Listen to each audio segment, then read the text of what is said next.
A cleaning lady finds a man sobbing in an empty office late at night, gently comforts him, unaware she's holding the heart of the billionaire CEO who will soon change her life forever with an unexpected proposal.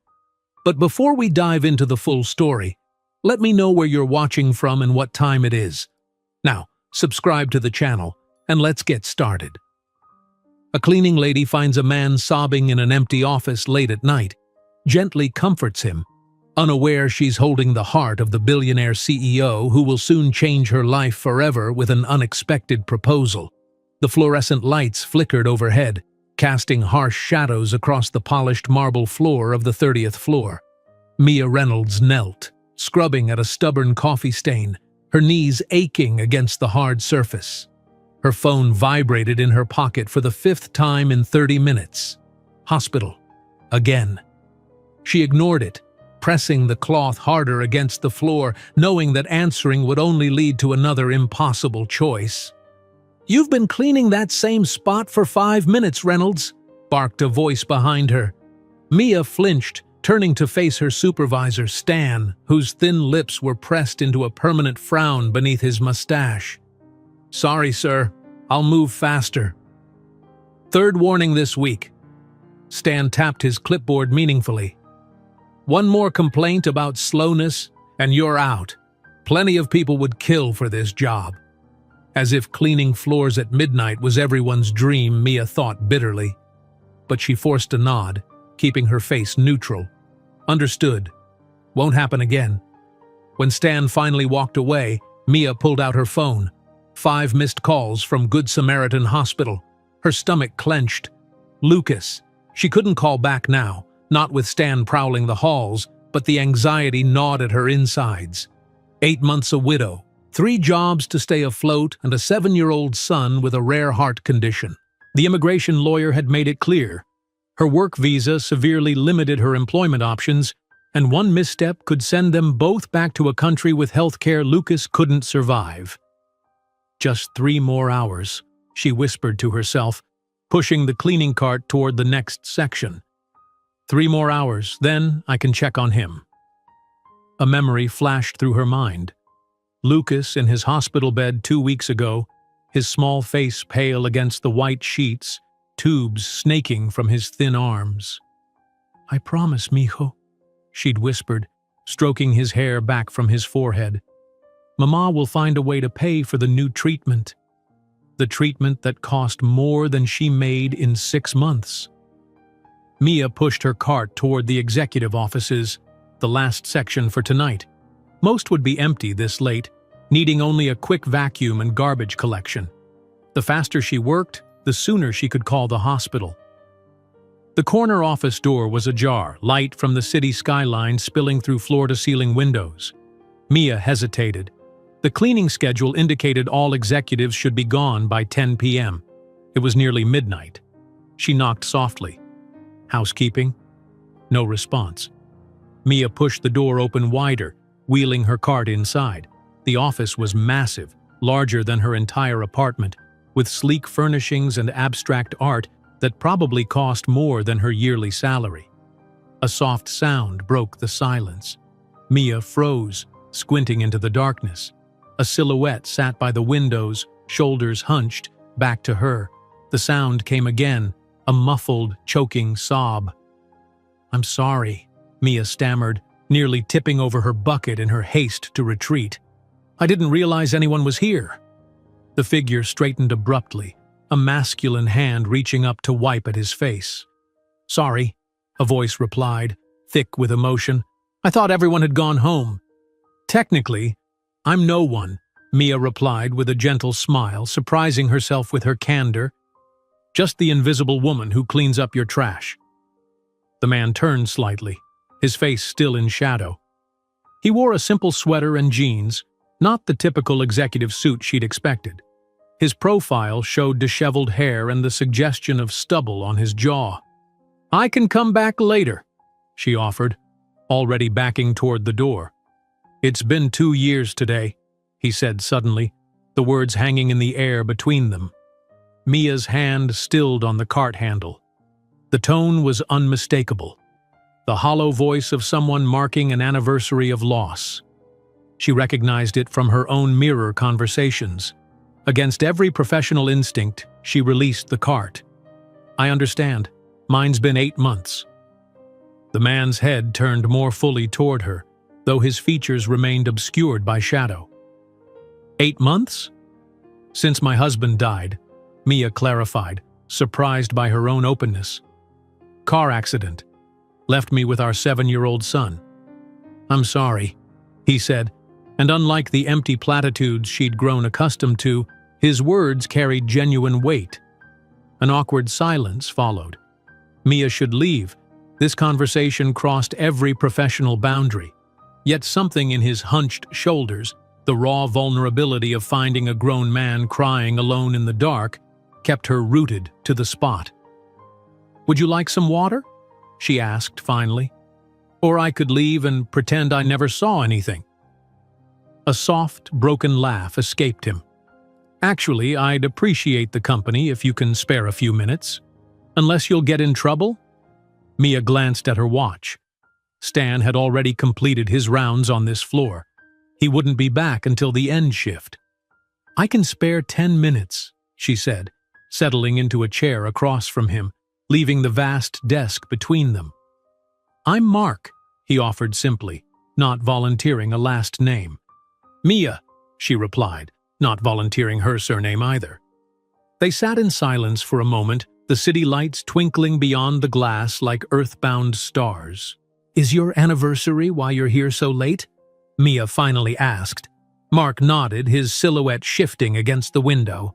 "I couldn't face going home. Empty house, empty rooms." He paused. "You mentioned a son?" "Lucas," Mia said, his name bringing both warmth and worry. "He's 7. Smart as a whip, but—" She hesitated, uncertain why she was sharing this with a stranger. "He has a heart condition. Rare. Expensive." "That must be incredibly difficult," Mark said quietly. "We manage," she replied automatically, the same response she gave to everyone who asked.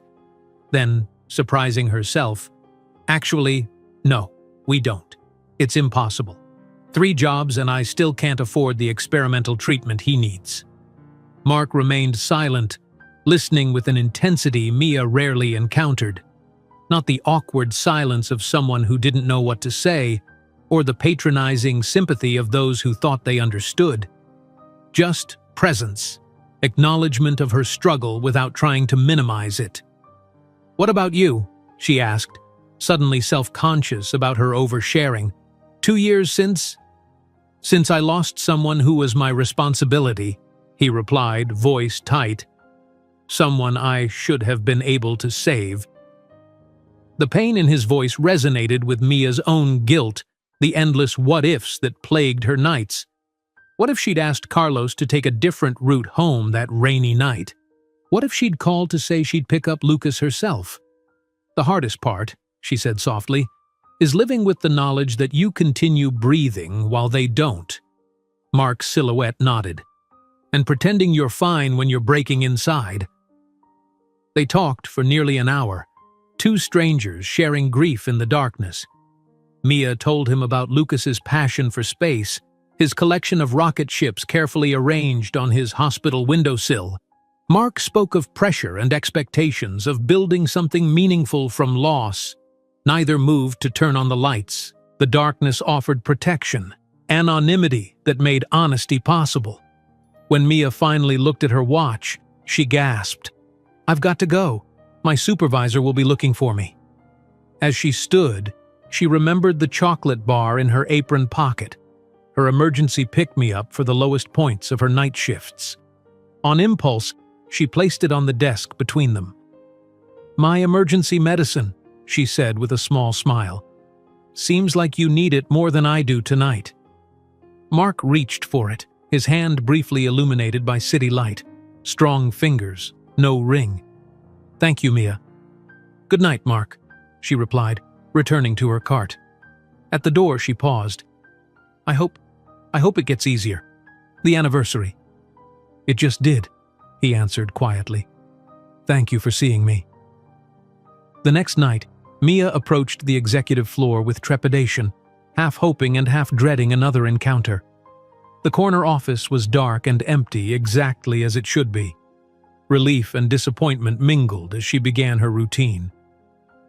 When she emptied the waste paper basket, an envelope fell out, her name written on the front in decisive handwriting. Inside was $500 cash and a note, "For Lucas. From someone who understands. M." Mia's hands trembled. Her pride screamed to return it. Her motherhood, thinking of Lucas's medical bills, whispered to accept. She tucked the envelope into her pocket, tears stinging her eyes. Over the next few evenings, Mark began appearing during her shifts, bringing coffee, asking about Lucas. He never mentioned the money. She never brought it up. Instead, they talked about books, dreams, the view from the windows. He listened to her immigrant's journey, her struggles with the healthcare system, without judgment or pity. "Why are you here so late every night?" she finally asked him one evening as she vacuumed around his chair. "I think better in this space," he replied. "Fewer distractions." "Important work? Life-changing, I hope," he answered cryptically. They'd fallen into such comfortable conversation that both startled when a security guard appeared at the office door. "Mr. Bennett," the guard said sharply, "the board is waiting in the conference room."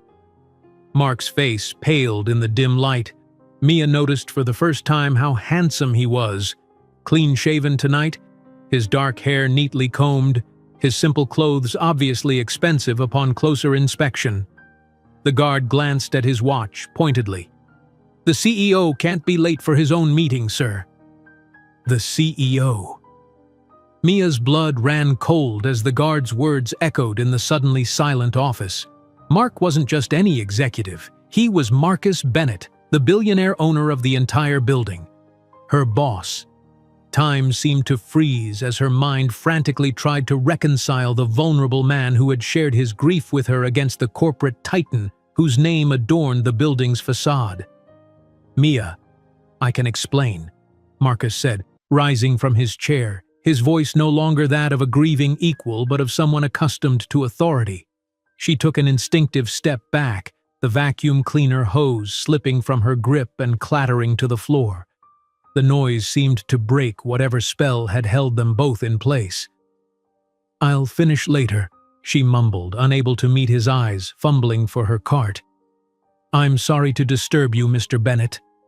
"Please, wait," he started, reaching toward her, but Mia was already backing out of the office. "The board is expecting you, sir," the guard reminded him, oblivious to the tension. Mia fled down the corridor, pushing her cart with trembling hands. She could feel Marcus's eyes on her retreating back but refused to turn around. Humiliation burned through her like acid. All those conversations, all those personal details she'd shared, while he pretended to be just an ordinary man working late. In the supply closet, Mia leaned against the wall, trying to control her breathing. Why would a man with so much power play such a game with her? Was it amusement? Some kind of sick social experiment? The $500 he'd given her now felt like an insult, pocket change for a billionaire to throw at the cleaning lady's sad story. When her shift ended at 6 a.m., Mia slipped out of the building through the service entrance, avoiding the main lobby where she might encounter Marcus again. The subway ride home was a blur of exhaustion and embarrassment. Her tiny apartment welcomed her with its familiar scent of Lucas's medicine and the artificial pine air freshener she used to mask it. Mrs. Alvarez from next door had stayed the night with Lucas. "He slept through," the older woman reported, gathering her knitting. "Fever's down too." After Mrs. Alvarez left, Mia collapsed into the chair beside Lucas's bed, watching the gentle rise and fall of his chest. Would he need to switch schools again when they inevitably moved? She couldn't continue working at Bennett Tower after this. The thought of facing Marcus Bennett again made her stomach churn with humiliation. With Lucas still sleeping, Mia opened her ancient laptop and typed Marcus Bennett into the search bar. Pages of results appeared instantly. Forbes profiles, business news, technological innovations. Marcus Bennett, 38, tech wunderkind who transformed a startup coding project into a global technology empire. Known for his reclusiveness after his meteoric rise, rarely giving interviews or appearing at public events. Mia clicked through to images. The same man she'd been speaking with for days looked back at her from red carpet events and business conferences, though in these photos he wore impeccable suits instead of casual sweaters, his smile polished and professional rather than vulnerable and real. One detail caught her attention. His last public appearance had been exactly 2 years ago, coinciding with the anniversary he'd mentioned. What had happened then? What loss had driven the billionaire CEO to tears in his darkened office? A knock at the door interrupted her research.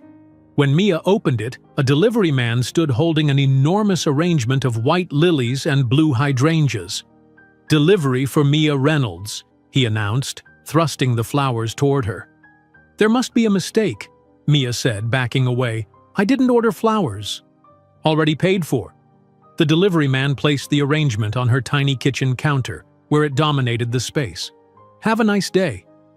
After he left, Mia located a small envelope nestled among the blooms. The card inside read, "I'm sorry for not being honest about who I am. Everything else was real. Please call me. Marcus Bennett." A private number was scrawled beneath. Mia crumpled the card in her fist. The nerve of him. Did he think expensive flowers would make her forget his deception? She dropped the card into the trash, though she couldn't bring herself to throw away the beautiful arrangement. Lucas woke soon after, his eyes lighting up at the sight of the flowers. "Who sent those, Mama?" "Just someone from work," Mia replied, forcing a smile. "How are you feeling today, mijo?" "Okay," Lucas said, already reaching for his handheld game console. "Can we go to the park later?" "We'll see, sweetheart. You need your strength for the hospital tomorrow." The reminder dimmed Lucas's enthusiasm. His monthly cardiology checkup loomed. Another bill Mia couldn't afford. Another reminder of how precarious their situation remained. Later that afternoon, Mia received a call from the hospital. Assuming it was a reminder about Lucas's appointment, she answered wearily. Instead, the hospital administrator's cheerful voice informed her that all of her outstanding medical bills had been paid in full, and Lucas had been approved for transfer to the hospital's premium private wing for his next visit. "There must be some mistake," Mia insisted, her knuckles white around the phone. "No mistake, Ms. Reynolds," the administrator replied. "The arrangements were made by the Bennett Foundation. Very generous. Your son will have access to the best specialists now." After hanging up, Mia stood motionless in her kitchen. The flowers, the paid bills, the premium care, all extravagant gestures that felt oddly invasive rather than helpful. She didn't want to be someone's charity case, especially not his. The next day at Good Samaritan Hospital, Mia was directed to a private wing she'd never entered before. The stark contrast to Lucas's usual ward was immediately apparent. Plush seating, subdued lighting, original artwork on the walls. While Lucas marveled at the large TV and private bathroom, Mia stepped into the hallway, seething. A slim woman in an impeccable suit approached, tablet in hand. "Ms. Reynolds, I'm Vanessa Cho, Mr. Bennett's executive assistant. He wanted to ensure everything is satisfactory." Mia crossed her arms. "Tell your boss that we're not for sale." Vanessa's professional expression didn't waver. "Mr. Bennett is not attempting to purchase anything, Ms. Reynolds. He has personal reasons for his involvement." "What possible personal interest could a billionaire have in my son?" The assistant's cool facade cracked slightly, a flicker of genuine emotion crossing her face. "Mr. Bennett lost his younger sister to the same heart condition your son has. He's been privately funding research into this disease for years." The revelation hit Mia like a physical blow. The sister, the 2-year anniversary, the responsibility he felt he'd failed. The pieces clicked into place with devastating clarity. "I'm sorry, I didn't know," Mia managed, her anger deflating. "Few people do," Vanessa replied. He prefers to keep his personal loss private. I've already overstepped by telling you." With a curt nod, she turned and walked away, heels clicking on the polished floor. Back inside the room, Lucas was chatting animatedly with a nurse about the model spaceship he'd brought from home. The sight of her son looking so at ease in this environment made Mia's chest tighten with conflicting emotions. 3 days later, Mia returned to work with dread coiling in her stomach. She'd considered not going back, but reality was harsh. She needed this job.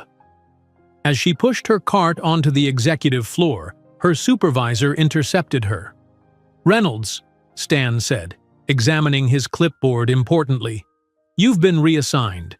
Effective immediately. You're the new cleaning supervisor for floors 20 through 30. Mia stared at him. "Supervisor? But I've only been here 4 months." "Orders from above," Stan shrugged. "Comes with a 40% pay increase and daytime hours. You start tomorrow at 9 a.m. The obvious favoritism turned Mia's simmering resentment into full-blown anger. In front of a dozen colleagues, she yanked her ID badge from her neck and slammed it onto Stan's clipboard. "I don't want a promotion I didn't earn," she said, voice rising. "Tell Mr. Bennett if he wants to clear his conscience, he'll have to find someone else to accept his charity." The outburst left an awkward silence in its wake. Stan's face reddened. "You're making a huge mistake, Reynolds." "No," she replied, untying her apron. "I'm maintaining my dignity." That night, unable to sleep, Mia returned to the building during her usual shift time. Using her badge, which still worked despite her dramatic resignation, she took the elevator to the 30th floor. Some irrational part of her needed to confront Marcus, to make him understand why his help felt so demeaning. The executive floor was deserted, but a light shone from beneath the door of the corner office. Mia hesitated, then knocked firmly. "Come in," called a familiar voice. Marcus sat in the same spot where she'd first found him, though the office lights were on tonight. He looked tired, his tie loosened, jacket discarded over a chair. "Why did you lie to me?" Mia asked without preamble, remaining near the door. Marcus didn't pretend to misunderstand. "Because you were the first person in years who wanted nothing from me except my humanity," he answered simply. "The person who saw me crying and offered chocolate instead of judgment." Before Mia could respond, her phone rang. Seeing the hospital's number, she answered immediately, heart racing. "Ms. Reynolds? This is Dr. Patel. Lucas is having a cardiac episode. You need to come right away." "I'll be there as fast as I can," she promised, already turning toward the door, panic rising like a tide. Marcus was on his feet. "What's happened?" "Lucas, his heart. I need to get to the hospital." "My helicopter is on the roof," Marcus said, already reaching for his phone. "We can be there in 6 minutes." Mia's phone rang with an urgent call from the hospital. Lucas was having a heart attack. The helicopter sliced through the night sky, its blades cutting the air with urgent precision. Mia gripped the edge of her seat, knuckles white, her mind racing with terrifying possibilities. Beside her, Marcus spoke steadily into a headset, arranging for a medical team to meet them on the hospital roof. "He's going to be okay," Marcus said, reaching across to squeeze her hand. The gesture was meant to comfort, but it only heightened Mia's awareness of how surreal this situation had become, rushing to her son's bedside in a billionaire's private helicopter. "This wasn't supposed to happen," she whispered, more to herself than to Marcus. The doctors said he was stable. The helicopter descended onto the hospital helipad where a team with a gurney waited. Marcus helped Mia down, his hand steady at her elbow as her legs threatened to give way. Together they raced through corridors that Mia had walked countless times before, though never at this speed, never with this level of fear choking her. Outside the pediatric intensive care unit, Dr. Patel met them. "We've stabilized him for now," he explained, his face grave, "but his heart is struggling. The medication isn't working as effectively as we'd hoped." Through the window, Mia could see Lucas lying impossibly small in the hospital bed, tubes and wires connecting him to machines that beeped and hummed, measuring the fragile rhythm of his life. A sob escaped her as the magnitude of the situation crashed over her. "I can't lose him too," she wept, her composure finally crumbling. Marcus's arms closed around her, solid and unexpectedly comforting. "You won't," he promised, his voice low and fierce. "I'm making calls. The best cardiac specialist in the country will be here by morning." True to his word, before dawn broke, Dr. Eleanor Chen, a world-renowned pediatric cardiologist, arrived from Philadelphia. As the specialist examined Lucas, Mia paced the family waiting room, stealing occasional glances at Marcus. He sat in an uncomfortable plastic chair, head tipped back against the wall, eyes closed. He hadn't left once during the night. After what felt like eternity, Dr. Chen emerged with cautious optimism. "We've adjusted his medication and he's responding well," she explained. "I'd like to run more tests, but I believe he may be a candidate for a new treatment protocol." When Lucas finally stabilized enough for Mia to sit with him, she found Marcus still waiting, now nursing a cup of hospital coffee. "You stayed?" she said, surprise evident in her voice. "Of course I stayed," he replied simply. Looking at him now, disheveled, tie long discarded, expensive shirt wrinkled from sleeping in a chair, Mia saw beyond the billionaire to the man she'd first met crying in a darkened office. For the first time, she allowed herself to believe that perhaps his help came from genuine concern rather than obligation or guilt. This tentative peace was shattered the following morning when Mia's phone exploded with notifications. Opening her social media accounts, she gasped at headlines splashed across her screen. "Reclusive billionaire's secret hospital romance," and "Bennett's bedside manner, tech titan and cleaning lady." Accompanying the headlines were blurry photos of Marcus with his arm around Mia in the hospital corridor and another of them exiting his helicopter. The images had been taken from a distance but were clear enough to recognize them both. "What is this?" she demanded, thrusting her phone at Marcus when he returned with breakfast. His face darkened as he scrolled through the articles. "Tabloid garbage. I'll have my PR team handle it." "Handle it? This is my life, my reputation." Panic rose in Mia's throat. "My visa status is already complicated. What if immigration sees this?" Before Marcus could respond, Mia's phone rang. It was her supervisor. "You have any idea what you've done?" Stan's voice crackled through the speaker, loud enough that Marcus could hear. "Your visa status is under review, and the company's being flooded with reporters asking about Bennett's romance with the cleaning staff." After hanging up, Mia sank into a chair, her world tilting on its axis. What had started as an unexpected connection with a grieving man was spiraling into a public scandal that threatened everything she'd worked for. "Let me help," Marcus insisted, already texting furiously. "My lawyers can handle immigration and I'll make a statement denying any impropriety." "Your help is making everything worse," Mia replied bitterly, tears stinging her eyes. "Please, just leave us alone." The hurt that flashed across Marcus's face made her regret her words immediately, but pride kept her from taking them back. With a curt nod, he gathered his jacket and left the room without another word. Over the next few days, as Lucas continued to improve, Mia noticed subtle changes in their care. Though Marcus hadn't returned, his influence remained evident. The best doctors continued their attentive treatment, and when Mia inquired about billing, she was told everything had been arranged. Dr. Chen shared surprising news about Lucas's treatment. "He's responding remarkably well to the experimental protocol," she explained during a checkup. "It's part of a clinical trial funded by the Bennett Foundation, very promising for his particular condition." As Mia absorbed this information, a voice from the doorway made her freeze. "The Foundation has been searching for effective treatments since Sophia died." A striking woman stood there, her blonde hair swept into an elegant chignon, designer clothing emphasizing her slim figure. Recognition dawned slowly. Diana Winters, philanthropist and Marcus's former fiancée, whose photo Mia had seen during her internet search. "May I speak with you privately?" Diana asked, her smile not reaching her eyes. In the corridor, Diana's demeanor shifted from polite to coldly calculating.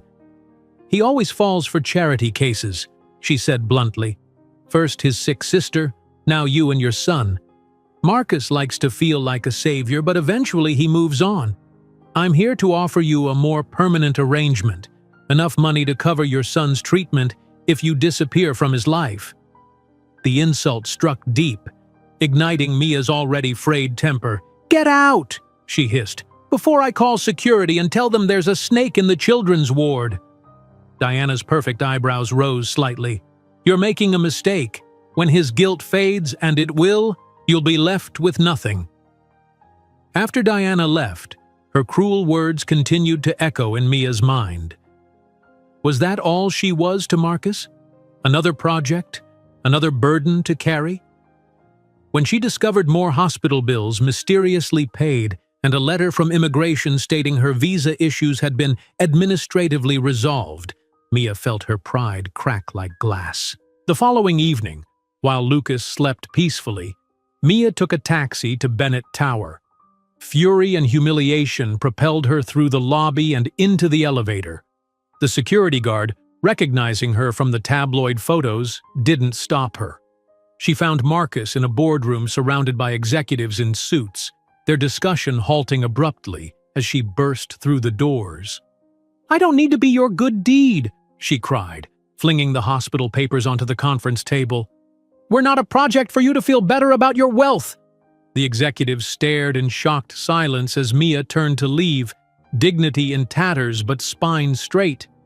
Behind her, she heard Marcus's voice, calm and clear.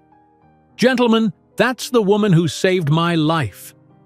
The statement should have seemed dramatic or false, but something in his tone, a raw honesty that reminded her of their first meeting, made her steps falter. Still, she continued walking, tears blurring her vision as she fled the building. Back at the hospital that night, Mia sat beside Lucas, watching his peaceful sleep. Her phone remained silent. No calls from Marcus, no more reporters. She should have felt relieved, but instead an emptiness gnawed at her. A soft knock on the door revealed Dr. Chen, her expression grave. "Ms. Reynolds, we need to talk about Lucas's latest tests." The doctor's words blurred into a nightmarish haze. "Unexpected complication. Heart function deteriorating rapidly. Needs immediate transplant. No compatible donors available." "How long does he have?" Mia asked, her voice sounding distant to her own ears. "Without a transplant or intervention? Days, maybe weeks." After Dr. Chen left, Mia sat motionless beside her sleeping son, watching his chest rise and fall with each precious breath. Everything else, the scandal, her job, her pride, evaporated in the face of this stark reality. She had pushed away the one person with resources that might have saved Lucas, all because of her stubborn pride. Hours passed as Mia sat vigil. Around 3 a.m., when the hospital corridors grew quietest, she finally broke. Slipping from Lucas's room, she stumbled into the deserted hallway, her legs giving way as she collapsed to her knees. "Please," she whispered to no one, to everyone, to whatever force might be listening in the universe. "Please don't take him too."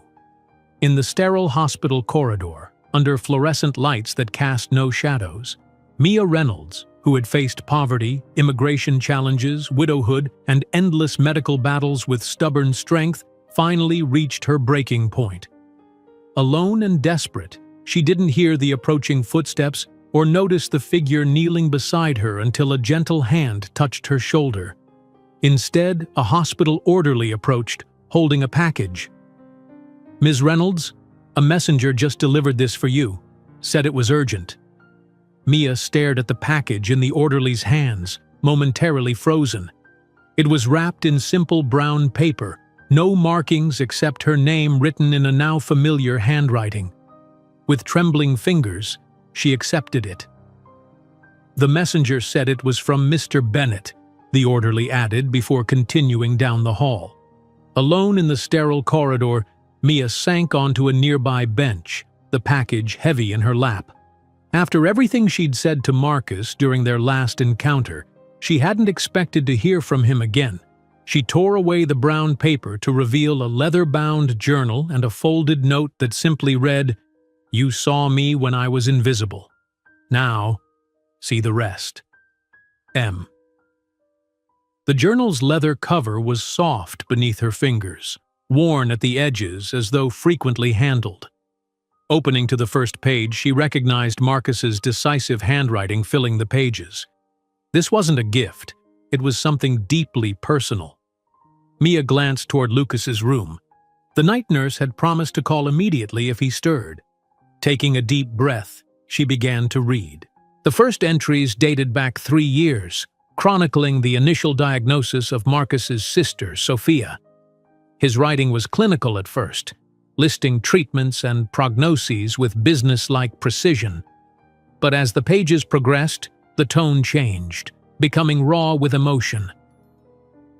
Sophia asked why I was working instead of watching movies with her tonight. I told her I was securing funding for new research that might help. She said, "I'd rather have my brother than a new medicine." She's 16 and facing mortality with more grace than I can muster. Tears welled in Mia's eyes as she recognized the same struggles she faced with Lucas, balancing work and presence, hope and reality. She continued reading, witnessing through Marcus's words the slow decline of his sister and his increasingly desperate attempts to save her. Board meeting ran late. By the time I reached the hospital, Sophia was sleeping. The doctors say there's nothing more to try. I refuse to accept this. There must be something, somewhere.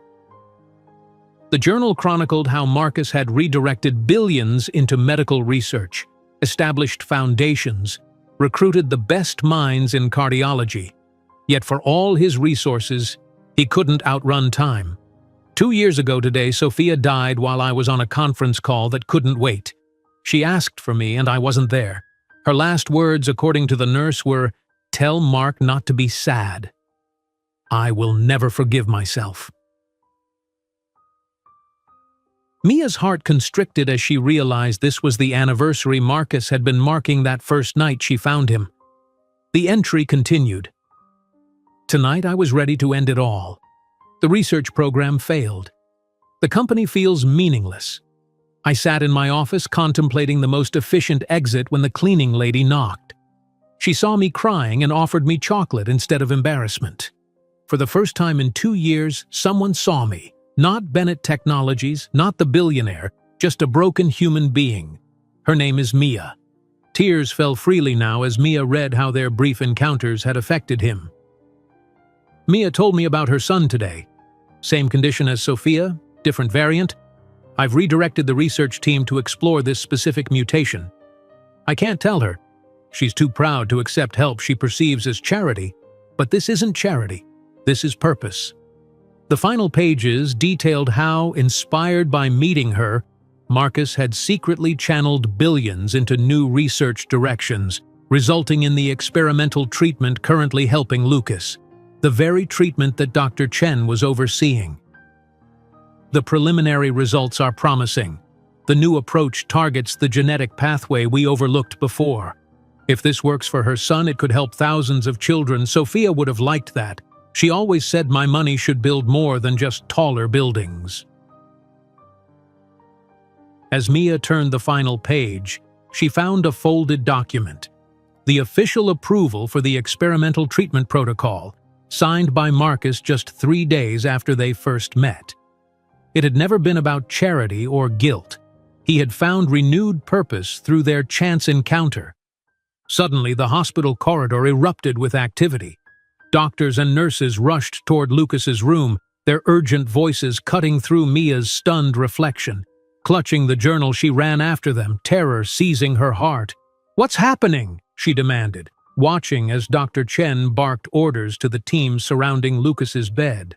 Dr. Chen turned, her face alight with unexpected excitement rather than concern. "We've found a donor match. It just came through the system. Partial compatibility, but enough for the experimental procedure we discussed." "How? When?" Mia stammered, trying to process this miraculous news. The donor was flagged in our system an hour ago, Dr. Chen explained, already preparing Lucas for transport to the surgical floor. We need to move quickly. The procedure will begin as soon as we confirm final compatibility.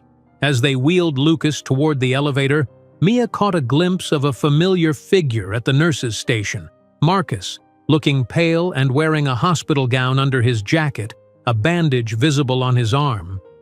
"You couldn't," Mia whispered, the realization dawning as she approached him. "Partial compatibility," he explained quietly. "Enough for the experimental procedure we developed with Dr. Chen's team.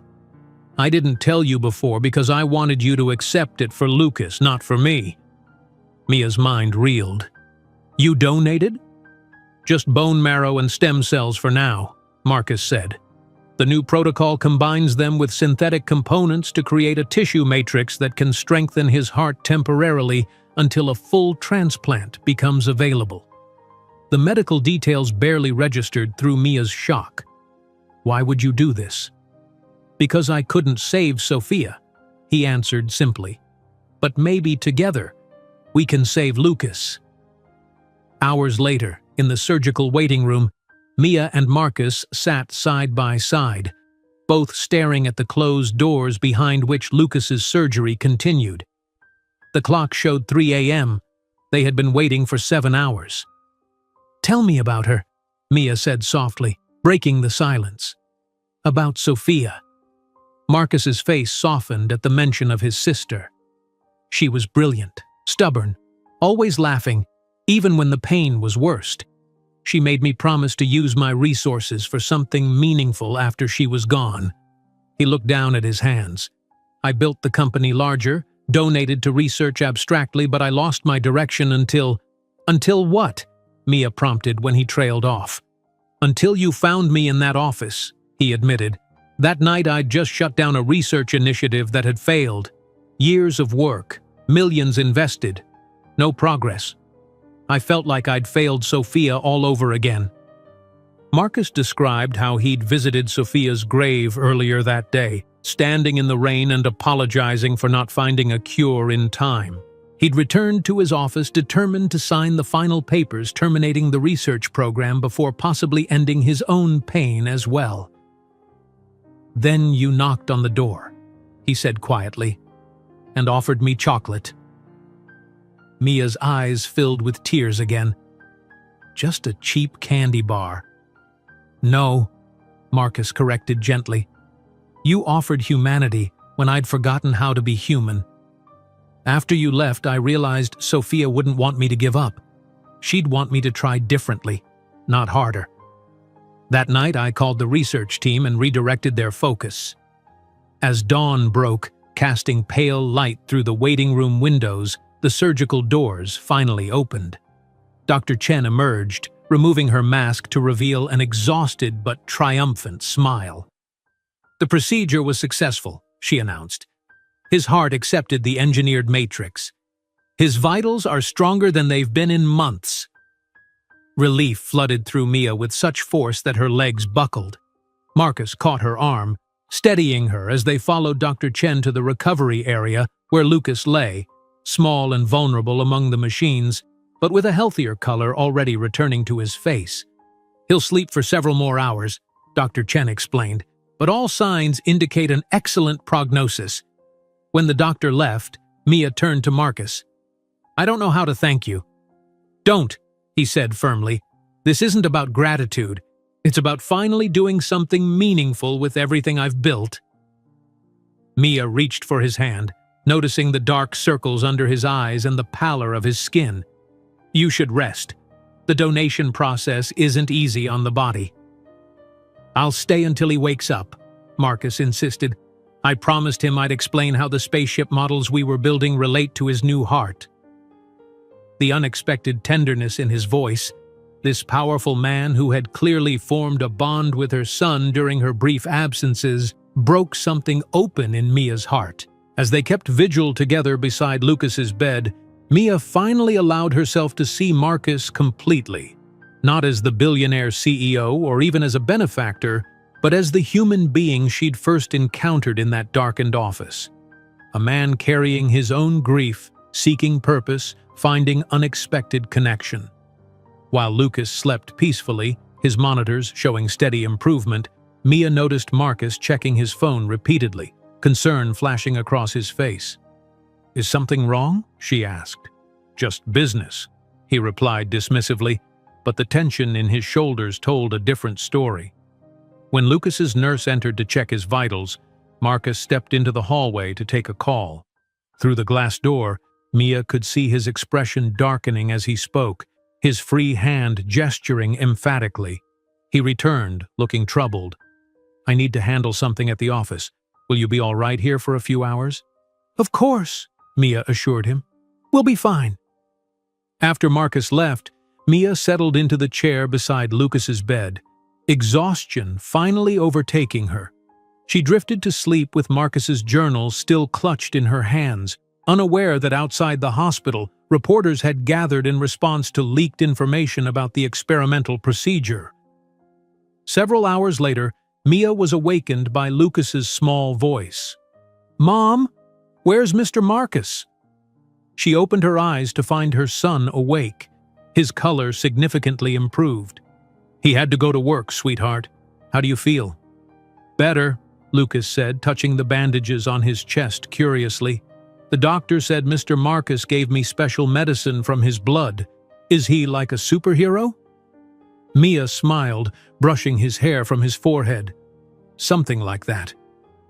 Before she could say more, a nurse hurried in with a tablet in hand. "Ms. Reynolds, you might want to see this." On the screen was a news broadcast showing Marcus exiting the hospital the previous day, the headline declaring, "Bennett undergoes experimental procedure for cleaning lady's son. Act of love or corporate insanity." The phone in Mia's pocket rang with news from the laboratory. The procedure used on Lucas was showing unprecedented results in other patients. They had made a revolutionary medical discovery that could save thousands of lives. Mia stared at the phone in her hands, trying to process what the laboratory director had just told her. The procedure, Marcus's procedure, was working not just for Lucas, but for other patients with similar conditions. The breakthrough they'd been searching for had finally arrived. "Ms. Reynolds?" The lab director's voice crackled through the speaker. "Are you still there?" "Yes," Mia managed, her eyes fixed on Lucas's sleeping form. "This is incredible news. We're calling it the Bennett-Reynolds Protocol," the director continued. "Mr. Bennett insisted your name be included. The preliminary data suggests we could save thousands of children with similar genetic heart defects." As Mia hung up, the nurse gestured toward the television again, where the news coverage had shifted. Diana Winters appeared on screen, immaculately dressed in a designer's suit, her expression grave as she addressed reporters. "While we all appreciate Marcus Bennett's philanthropic impulses," Diana was saying, "the board has serious concerns about his recent behavior. Since his sister's death 2 years ago, Mr. Bennett has displayed increasingly erratic decision-making, culminating in this dangerous experimental procedure performed on himself and a child." Mia's stomach dropped. Diana wasn't just jealous, she was orchestrating a public campaign against Marcus. The nurse lowered the volume, casting a sympathetic glance at Mia. "Vultures, all of them. My cousin works in that building. Says that woman's been trying to take over the company for years." Before Mia could respond, her phone rang again. Marcus's assistant, Vanessa. "Ms. Reynolds, Mr. Bennett asked me to inform you that the board has called an emergency meeting," Vanessa explained, her usually composed voice tense. "They're demanding his presence immediately." "Because of the procedure?" Mia asked, though she already knew the answer. "That and other matters," Vanessa replied carefully. "Ms. Winters has raised concerns about Mr. Bennett's mental stability since his sister's death, particularly his recent reallocation of company resources." After hanging up, Mia turned the television volume back up, watching with mounting horror as financial analysts debated whether Marcus Bennett was mentally fit to continue leading his company. The stock price of Bennett Technologies was already dropping in pre-market trading. Lucas stirred, his eyes fluttering open. "Mom, why do you look worried?" Mia forced a smile, quickly turning off the television. "Everything's fine, mijo. How are you feeling?" "Better," Lucas said, his voice stronger than it had been in months. "Where's the man who gave his blood for me? The nurse said he helped fix my heart." Mia sat on the edge of his bed, choosing her words carefully. "His name is Marcus.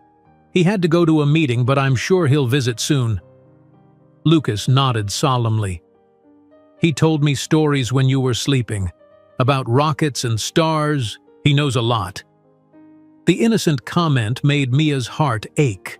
In the brief time they'd known each other, Marcus had formed a genuine connection with her son, a connection now threatened by the corporate wolves circling him.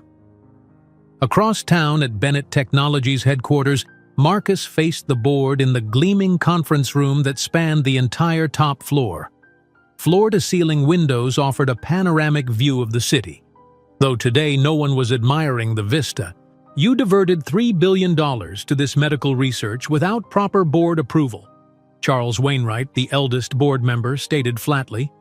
"Then you underwent an experimental medical procedure, risking not only your health but the company's entire leadership structure." Marcus remained standing at the head of the table, his posture straight despite his physical exhaustion.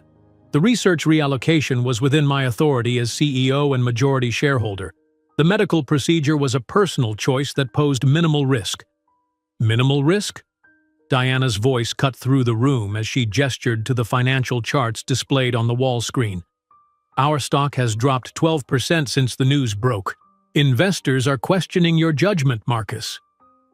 Marcus's eyes narrowed as he studied Diana, seated prominently among the board members, though her official position didn't warrant such placement. "Interesting how the news broke, Diana. The hospital has strict confidentiality protocols." Diana's perfect smile didn't waver. "The public has a right to know when the CEO of a major corporation starts behaving erratically. First the excessive research funding, then this personal involvement with an employee and her child. My erratic behavior, as you call it, has produced a medical breakthrough that will save thousands of lives," Marcus countered. "As for my personal associations, they are precisely that. Personal." Back at the hospital, Mia paced the corridor outside Lucas's room while he slept again, restless energy coursing through her. The constant news coverage felt suffocating, their private struggle transformed into public spectacle. Making a decision, she borrowed the nurse's tablet and began researching Diana Winters. Beyond the glamorous public persona, philanthropist, socialite, business consultant, there were threads that caught Mia's attention. Diana sat on the board of Thorne Pharmaceuticals, a company that had been developing competing cardiac treatments. Further digging revealed connections between Diana's investment portfolio and several board members who were most vocally opposing Marcus's research direction. If Bennett Technologies shifted billions toward open-source medical research rather than proprietary technology, Diana and her allies stood to lose fortunes. Mia's research was interrupted by Marcus's assistant arriving at the hospital, looking harried. "How bad is it?" Mia asked without preamble. "They've called for a vote of confidence," Vanessa replied, her professional composure cracking. "Tomorrow at noon. If he loses, they can remove him as CEO." "Can they do that? I thought he owned the company." "He owns 39%. With enough board members aligned against him, they can force him out of leadership, though not ownership." Vanessa handed Mia a folder. "He asked me to give you this, all the financial connections between Diana and those opposing him. He thought you should know what's really happening." After Vanessa left, Mia examined the documents, confirming her suspicions. Diana wasn't just a jealous ex-fiancé. She was orchestrating a calculated business takeover, using Marcus's connection to Mia and Lucas as ammunition. Later that evening, while a nurse watched over Lucas, Mia slipped away to the hospital cafeteria for coffee. To her surprise, she found Marcus there, sitting alone at a corner table, looking exhausted but determined as he worked on his laptop. "You should be resting," she said, sliding into the seat across from him. "The donation procedure takes a toll." Marcus offered a tired smile. "There's time for rest after tomorrow's vote." He closed his laptop. "How's Lucas?" "Better than he's been in years," Mia replied honestly. "The doctors are amazed at his progress. They're calling it unprecedented." Pride and relief washed across Marcus's face. "That's what matters most."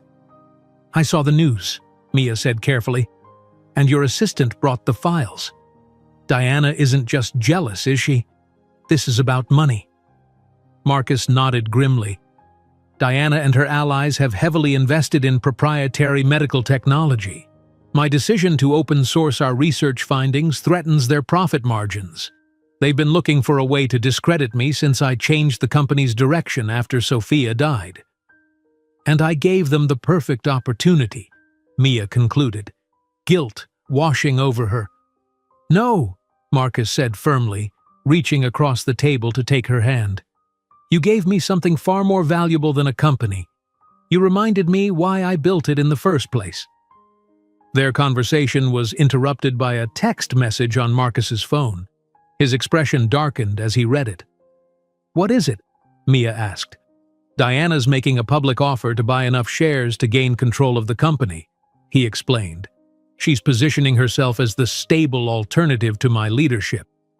Mia's mind raced, connecting dots between the documents she'd reviewed and what she knew of corporate tactics from her business courses back home.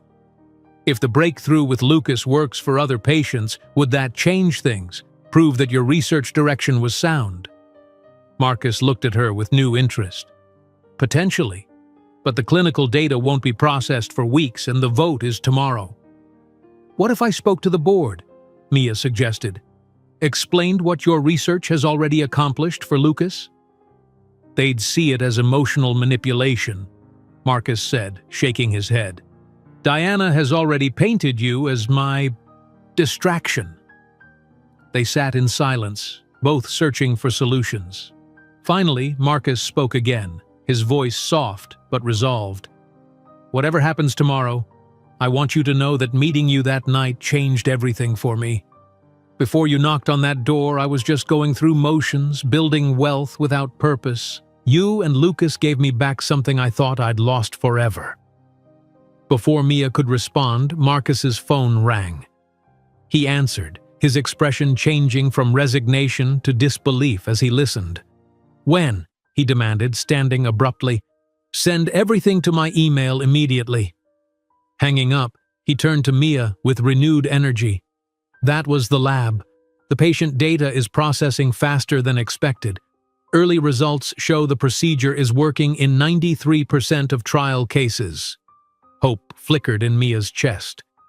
"Can you use this at tomorrow's meeting?" "If the data holds overnight, yes." His eyes gleamed with the first real optimism she'd seen since the crisis began. This could change everything. As they prepared to return to Lucas's room, Marcus's phone rang again with urgent news from the laboratory. The procedure was showing unprecedented success rates, with data that could potentially save thousands of lives if released to the medical community immediately. Marcus's face lit up as he absorbed the news from the laboratory director. "Send me the complete data set immediately," he instructed, his voice steady but his eyes alive with renewed purpose. "I want every chart, every patient outcome, every statistical analysis." Mia watched the transformation happening before her, exhaustion giving way to determination, defeat to hope. This wasn't just about saving his company anymore. It was about validating the path he'd chosen after Sophia's death. "What exactly did they find?" she asked when he ended the call. Marcus took her hand, leading her toward a quieter corner of the hospital cafeteria. "The stem cell matrix we developed isn't just working for Lucas's specific condition. It's showing effectiveness across multiple genetic cardiac defects. In simple terms, we've created a bridge treatment that can strengthen failing hearts while patients wait for transplants, potentially extending lives by years instead of months." Morning light streamed through the windows as they made their way back to Lucas's room. They found him sitting up in bed, color in his cheeks, eagerly devouring the breakfast that would have gone untouched just days before. "Mr. Marcus," Lucas exclaimed, his face brightening. "Look what the nurse brought me." He proudly displayed a model rocket kit on his bedside table. "That looks complicated," Marcus observed, settling into the chair beside the bed. "Think we can finish it before your mom says it's time for your medicine?" Mia stood in the doorway, watching as her son and this billionaire bent their heads together over tiny plastic parts, both equally absorbed in the task. Something warm and unfamiliar expanded in her chest, not just gratitude, but something more complex and frightening in its intensity. Dr. Chen arrived an hour later, her clipboard filled with Lucas's latest test results. "His improvement is remarkable," she reported, not bothering to hide her excitement. "His heart function has already increased 30%. At this rate, he might be able to go home in a week." After the doctor left, Marcus's phone rang again. This time, his expression remained neutral as he answered, but his knuckles whitened around the device. "I'll be there," he said simply, ending the call. "The board?" Mia asked. Marcus nodded. "They've moved the vote up to 2 hours from now. Diana's gotten nervous about the lab results and wants to push through the vote before the data becomes public knowledge." "What will you do?" "Fight," he replied simply, "with better ammunition than I had yesterday." He turned to Lucas, his voice softening. "I have to go to an important meeting, but I'll be back to finish our rocket deal." Lucas offered a solemn handshake to seal the agreement, unaware of the stakes involved in the meeting his new friend was about to attend. After Marcus departed, Mia paced the room, unable to settle. The nurse, watching her sympathetically, finally spoke up. "There's a private family lounge on this floor with a bigger TV if you want to watch the news coverage. I'll stay with him." In the empty lounge, Mia turned on the financial news channel where analysts were already debating Marcus Bennett's future. Sources inside Bennett Technologies suggest the board has enough votes to remove Bennett from his CEO position, one commentator explained. The company's stock has stabilized on rumors that Diana Winters, former fiancée of Bennett and respected business consultant, may step into a leadership role. What the commentators couldn't know, was that the medical breakthrough being dismissed as Marcus's desperate gamble was actually working, saving her son's life even as these strangers debated its creator's sanity. Across town at Bennett Technologies headquarters, Marcus strode into the boardroom exactly on time, his appearance markedly different from the previous day. Gone was the exhaustion. In its place, confidence emanated from every movement as he set a data drive on the table. "Before we proceed with this vote," he announced without preamble, "I'd like to present new information that directly impacts the company's future." Charles Wainwright, the senior board member, frowned. "The agenda has been set, Marcus. We're here to vote on your continued leadership." "And you will?" Marcus agreed smoothly. "After you've seen this." He connected the drive to the room's projection system, bringing up the laboratory's overnight data. "These are the clinical results from the cardiac treatment protocol that this board has characterized as my personal obsession." The screens filled with charts, patient outcomes, and statistical analyses. 93% effectiveness rate across 17 genetic variants of cardiac conditions previously considered untreatable, Marcus continued, his voice gaining strength. 300 test subjects showing cardiac improvement within 48 hours of treatment. Estimated market potential, treatments for over 200,000 patients annually. The room fell silent as board members leaned forward, examining the data. These were business people, after all, and numbers spoke a language they understood intimately. "If this data is accurate," began one board member. "It is," Marcus interrupted, "and there's more. The FDA has granted emergency approval for expanded trials based on these results. Preliminary patent valuation puts this technology at $12 billion, minimum." Diana rose from her seat, her composure cracking slightly. "This doesn't address the concerns about your judgment, Marcus. One successful research project doesn't erase months of erratic behavior. Marcus smiled thinly.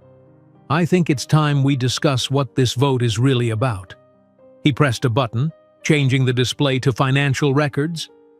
These are the investment holdings of board members who have aligned with Ms. Winters.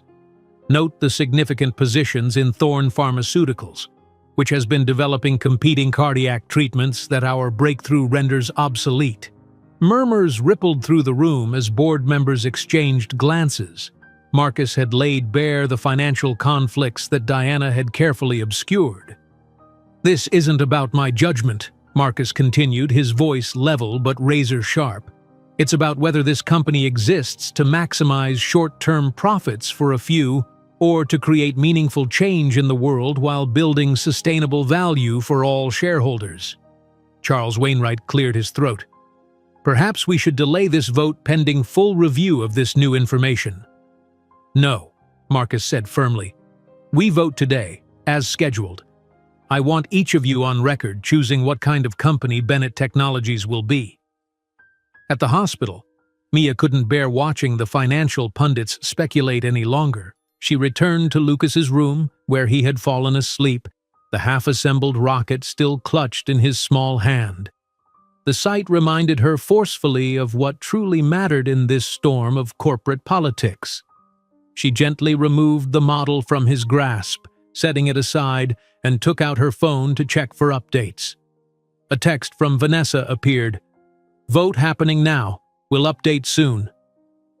Back in the boardroom, tension hung heavy as votes were tallied. The initial count showed Marcus maintaining his position by the narrowest margin, 7 votes to 6 in his favor. Diana's voice cut through the momentary silence. I demand a recount. Johnson's proxy vote was incorrectly recorded. As the secretary began recounting, the boardroom doors swung open dramatically. Every head turned to see Mia Reynolds standing in the doorway, folder in hand. Ms. Reynolds, this is a closed meeting, Diana said icily. I have information relevant to this vote, Mia replied, her voice steady despite her racing heart. She approached the table, opening the folder. These documents show that Ms. Winters and 3 board members stand to profit personally from the failure of Mr. Bennett's research initiative through their investments in competing technologies. She placed the evidence on the table, the same documents Vanessa had provided, along with additional research she'd compiled showing Diana's systematic campaign to undermine Marcus. You have no standing here, Diana snapped, her perfect composure finally cracking. Mia turned to face her directly. You don't care about this company or saving lives, only about your profits. While you've been plotting in boardrooms, I've been watching my son recover because of the treatment you're trying to shut down. The room fell silent as the board members examined the documents, exchanging uncomfortable glances. Perhaps, said Charles Wainwright carefully, we should reconsider our positions in light of this new information. A second vote was called. This time, the result was decisive, 10-3 in Marcus's favor. Diana gathered her papers, face flushed with humiliation and rage, and stalked toward the exit. This isn't over, she hissed at Marcus as she passed. Your point of weakness is very visible now. After the boardroom cleared, Marcus approached Mia, who stood awkwardly by the windows, feeling out of place among the corporate trappings. Thank you, he said simply. Though I have to ask, how did you get here? Your assistant, Mia admitted. She called when she saw the vote turning against you. Marcus smiled. Remind me to give Vanessa a raise. Together they rode the elevator down to the lobby, where a small crowd of employees had gathered, watching the company's stock price climbing steadily on the monitors as news of the breakthrough treatment spread. What happens now? Mia asked.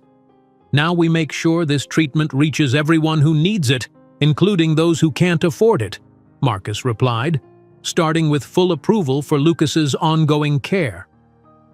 As they walked toward the waiting car, Mia felt a weight lifting. For the first time since Lucas's diagnosis, the future held more promise than fear. Their moment of triumph was short-lived. As they slid into the back seat, Marcus's phone rang. His expression darkened as he listened to the caller. "When?" he demanded, his voice sharp with sudden concern. After a moment, he continued, "We'll be right there. Don't do anything until we arrive." Mia felt cold dread replacing her relief. "What's happened?" Marcus ended the call, his face grim. "We have a security problem.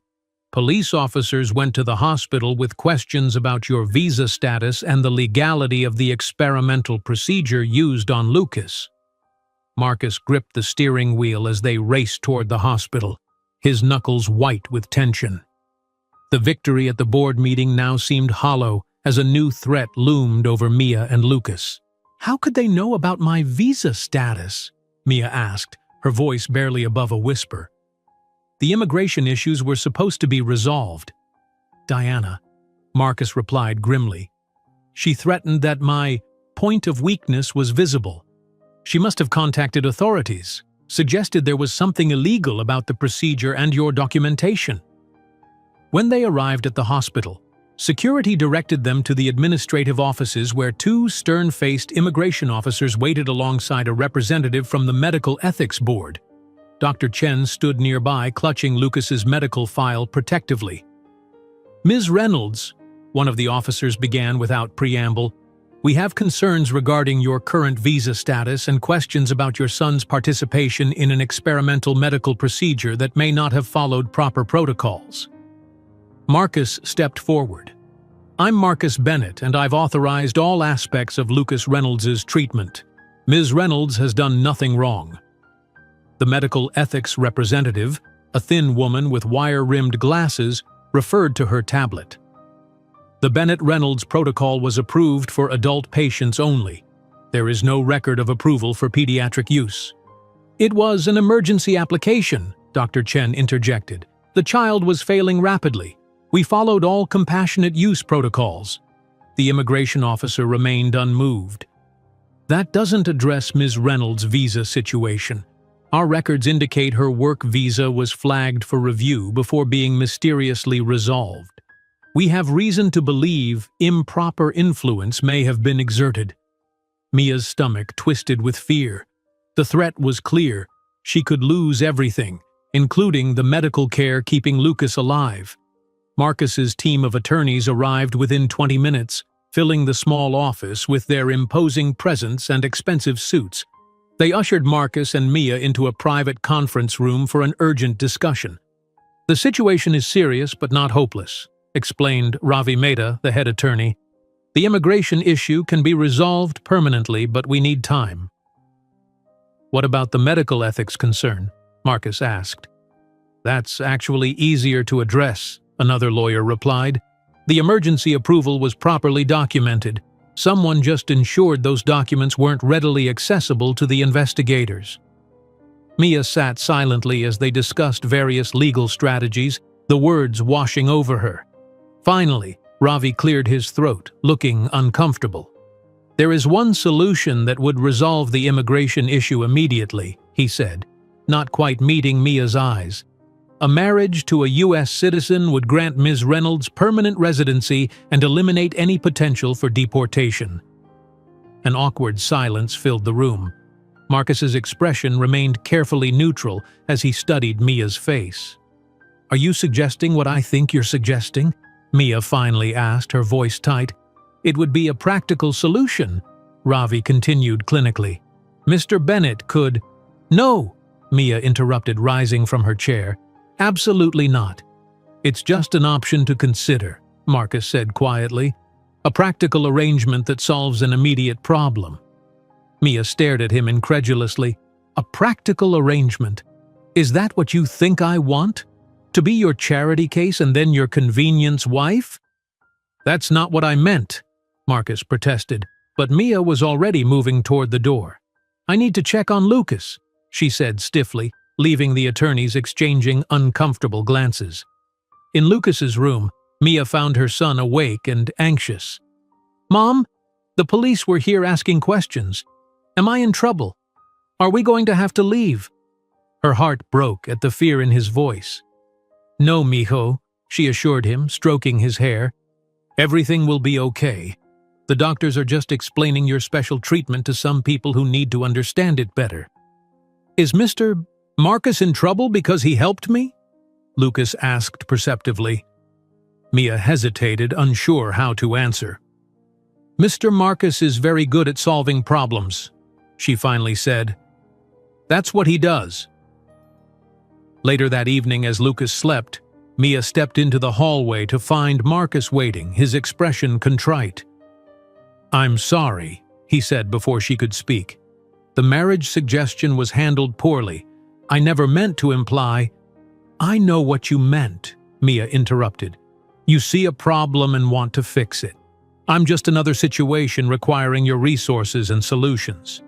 That's not true, Marcus insisted, his voice low but intense. What we've shared, what I feel. What do you feel, Marcus? Mia challenged. Beyond the noble desire to save my son and assuage your guilt over Sophia? Would you have proposed marriage if I wasn't facing deportation? If Lucas wasn't sick? Before he could answer, Dr. Chen approached with urgent news. Lucas's latest tests showed slightly irregular readings. Nothing immediately dangerous, but a reminder of how fragile his recovery remained. The potential setback temporarily pushed their personal conflict aside as they focused on Lucas's care. While the medical team adjusted his treatment, Mia and Marcus maintained a careful distance, their interaction limited to necessary discussions about Lucas's health. Meanwhile, the legal threats intensified. The immigration officials, clearly receiving pressure from unnamed sources, accelerated their investigation. Documents arrived questioning the legality of Lucas's experimental treatment, threatening not only Mia's status, but also Marcus's medical research. 3 days later, Mia received an official notice. Her visa review had been scheduled for the following week, with deportation proceedings possible if irregularities were confirmed. The timing couldn't have been worse. Lucas couldn't be moved safely for at least a month, according to Dr. Chen. That same afternoon, Marcus received disturbing news from his corporate headquarters. Diana had leaked information to key investors suggesting that the Bennett-Reynolds protocol might face regulatory challenges, causing the company's stock to fluctuate wildly. She's attacking on all fronts, Marcus explained to Mia as they sat in the hospital cafeteria, the remains of untouched sandwiches between them. The company, your immigration status, the medical approval, all to force me to abandon the research direction or lose control. I never meant to bring this trouble to your door, Mia said quietly. Marcus reached across the table, briefly touching her hand before she withdrew it. You didn't. My decision to change the company's focus happened before we met. You and Lucas just gave me the courage to fight for it. That evening, Marcus received an urgent call from his board. The hospital news coverage had raised questions about his commitment to the company, with several major investors threatening to sell their positions unless leadership stabilized. They wanted Marcus to publicly distance himself from the personal drama and focus visibly on corporate governance. They want me to abandon you and Lucas, Marcus summarized bitterly after ending the call. Mia's expression hardened. Then maybe you should. What? Look at what's happening, Marcus. Your company is suffering. My immigration problems are escalating. Lucas's treatment is being questioned. Maybe Diana is right. We're your weakness. No, Marcus said firmly. You're my strength. You and Lucas reminded me why I built all of this in the first place. The next morning, before Mia awoke, an immigration agent arrived with additional paperwork and pointed questions about her relationship with Marcus Bennett. The implication was clear. Authorities suspected their connection was being used to circumvent immigration laws. When Marcus arrived at the hospital and learned of the interrogation, his composed exterior finally cracked. Enough, he said, pulling out his phone and dialing his assistant. Vanessa, call a press conference for noon today and contact the board. Tell them I need to address them immediately before that. What are you doing?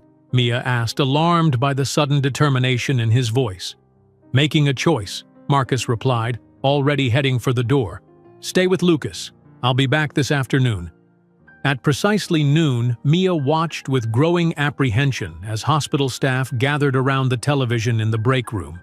The screen showed Marcus approaching a podium covered with microphones, camera flashes illuminating his solemn expression. "Good afternoon," he began, his voice steady.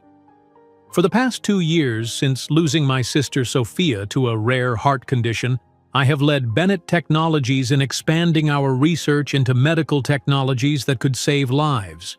Recently, that research produced a breakthrough that is already helping patients like 7-year-old Lucas Reynolds." The cameras cut to a photo of Lucas, one Mia had never seen before, showing him smiling with his rocket model. "Today, I am announcing my resignation as CEO of Bennett Technologies," Marcus continued, causing audible gasps from the reporters. "To focus on what?" shouted one journalist. Marcus's expression remained firm. "To focus on defending the legal rights of those being targeted simply because of their connection to me. Corporate leadership can be replaced. Human lives cannot." Mia's hand flew to her mouth as she understood the magnitude of his decision. Marcus Bennett had just walked away from the company he'd built, his life's work, to focus entirely on protecting her and Lucas. When he returned to the hospital later that afternoon, his demeanor had changed subtly. The weight of corporate responsibility had lifted, replaced by a focused determination. "Why would you do this?" Mia asked when they were alone in the hospital corridor. "Your company, everything you built." "Some things are worth more than empires," Marcus replied simply. Before she could respond, a nurse approached with news that Lucas was awake and asking for them both. They walked to his room in silence, each processing the seismic shift in their circumstances. Lucas was sitting up in bed, his color significantly improved, despite the small setback days earlier. "Did you quit your job because of me?" he asked Marcus directly, surprising both adults. Marcus sat at the edge of the bed, considering his answer carefully. "In a way, yes. But why would you give up everything like that?" Lucas persisted, his young face solemn. Marcus glanced at Mia, then back to Lucas. "Because some people are worth more than empires," he said softly, leaving Mia speechless for the first time. Marcus's words hung in the air between them, resonating with an emotional weight that neither of them had been prepared to acknowledge. Mia felt the walls she'd carefully constructed beginning to crumble as she processed what he had just said to Lucas. Some people are worth more than empires. The simplicity of the statement belied its profound implications. Lucas looked between the two adults, sensing the significance of the moment even if he couldn't fully understand it. "Does that mean you'll be here more often now?" he asked Marcus with childlike directness. "If that's okay with you and your mom," Marcus replied, his eyes seeking Mia's permission. She nodded slightly, unable to form words around the tangle of emotions in her throat. The news of Marcus's resignation was still reverberating through the financial world outside the hospital walls. Bennett Technologies' stock had plummeted initially before stabilizing at midday as investors digested the implications of his decision. After Lucas drifted back to sleep, exhausted from the excitement, Mia and Marcus stepped into the quiet corridor. "You've upended your entire life," she said finally. "The company you built from nothing—" "A company is just an entity," Marcus interrupted gently. "It can be rebuilt, reshaped, or replaced. What can't be replaced is time, something Sophia's death taught me too late." The mention of his sister softened Mia's expression. "Tell me more about her," she requested as they walked slowly toward the hospital's small garden atrium. In the peaceful sanctuary of potted palms and bubbling fountains, Marcus spoke about Sophia with an openness he rarely allowed himself. He described visiting her grave on the anniversary of her death, standing in the rain and apologizing for failing her, for prioritizing board meetings and expansion plans over precious hours with her. "I built my empire trying to compensate for my inability to save her," he admitted, staring at the flowing water. "Each acquisition, each billion added to the company valuation. I told myself it was to fund research, to ensure no one else would lose a sister or daughter or son. But really, I was just avoiding facing my grief. Mia listened, seeing Marcus stripped of his corporate armor, the vulnerability she'd first glimpsed in that darkened office now fully revealed. "Is that why you isolated yourself?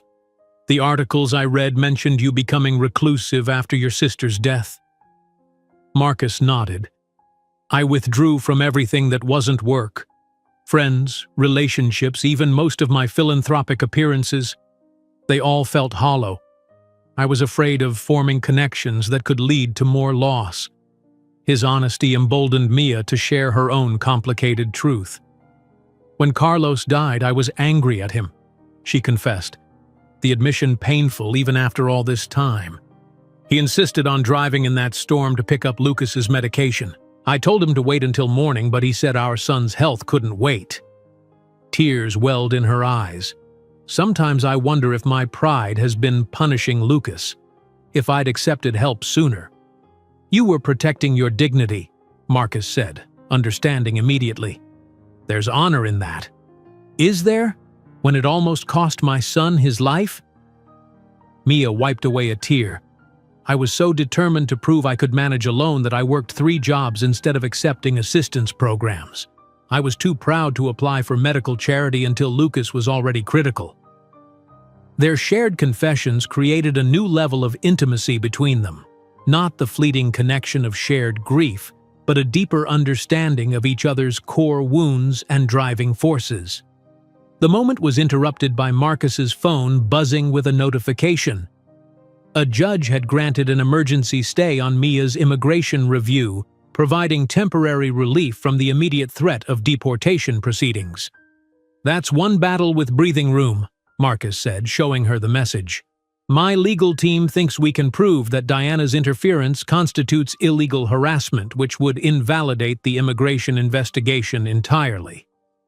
Mia allowed herself to feel cautious optimism for the first time in days.